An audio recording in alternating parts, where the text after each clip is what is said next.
The following is a DW Ancient Egypt production.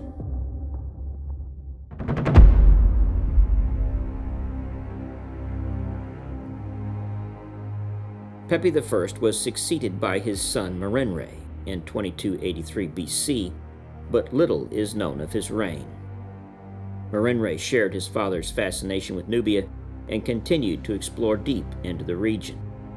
He also began a process of royal consolidation, appointing Winnie as the first governor of all of Upper Egypt and expanding the power of several other governors. The Pyramid of Merenre was badly ruined. The pyramid was entered by an entrance at ground level along its north side.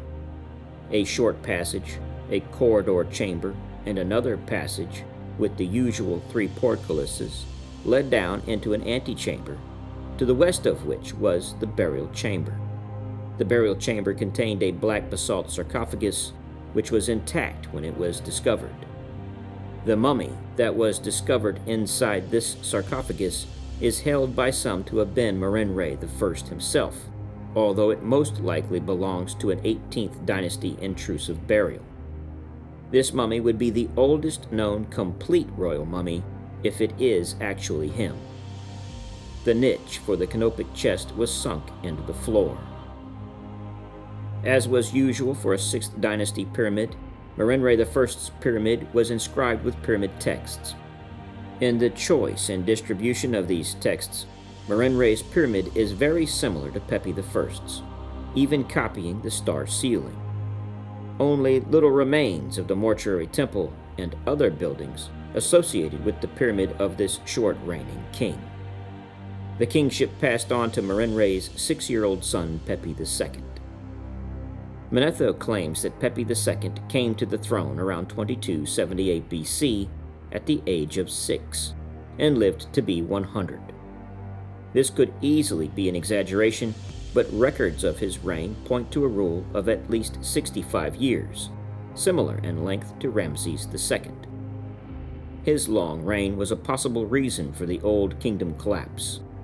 If he lived to be perhaps 100 years old, he might have been too feeble to properly rule Egypt. Remember that the pharaoh was the physical leader of Egypt. He was in charge of the military, the head of the army. If he did reign for 94 years, he would be the longest ruling monarch in the history of the world. Surprisingly, Pepi II's pyramid was no larger than those of his predecessors, despite the many years in power.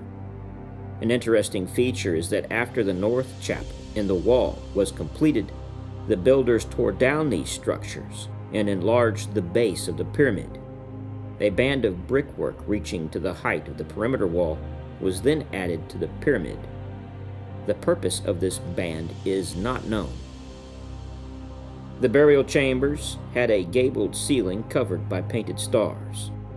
2 of the walls consisted of large granite slabs. The sarcophagus was made of black granite and inscribed with the king's name and titles. A canopic chest was sunk into the floor. The pyramid collapsed when the limestone casing was removed sometime in antiquity. The causeway was approximately 400 meters long and led to the valley temple that was on the shores of a lake, which is now long gone. The alabaster statuette of young Pepi II is his most famous portrait. It is unique in that it shows him at a much smaller scale than his mother. The difference in size is atypical because the king is usually shown larger than others.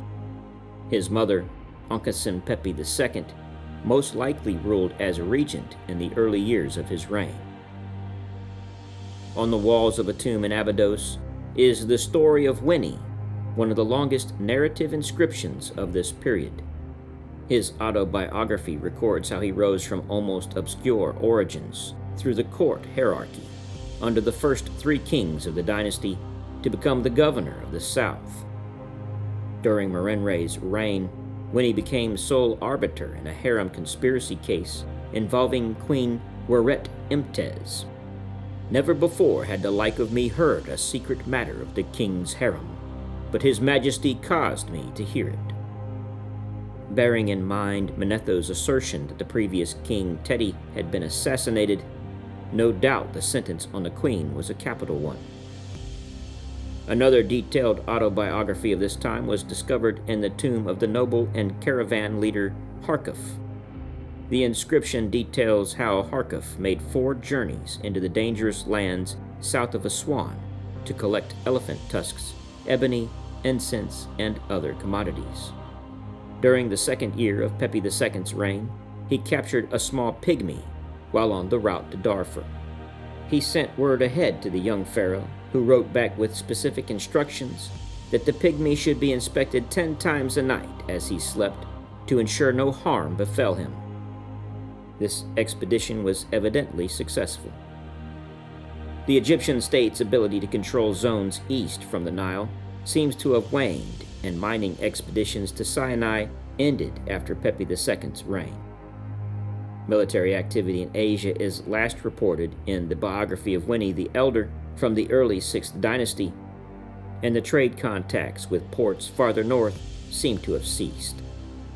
While the names of many kings of the 4th dynasty to King Pepi II appear in Byblos, no later ones occur until the 12th dynasty. Yet Egypt's control over the western desert was strong in the late Old Kingdom and continued into the First Intermediate period. Egypt's military adventures, internally and abroad, required troops. Originally, the army had been made up of local men who fought as part of their duties to the state and, later on, to their local lords. Starting in the 6th dynasty, armies, such as Winnie's expeditionary force, included mercenaries from Nubia and Libya, and these foreigners would become a permanent fixture even when the Egyptian state reunified under the Middle Kingdom. The Nubian soldiers seemed to have fully accepted Egyptian mortuary customs, but wanted to preserve their separate identity. They used an Egyptian type of monument and adopted Egyptian styles in their representations, as well as Egyptian names, but they depicted themselves with a darker skin color and Nubian hairdo, and sometimes explicitly stated they were Nubian in the inscription.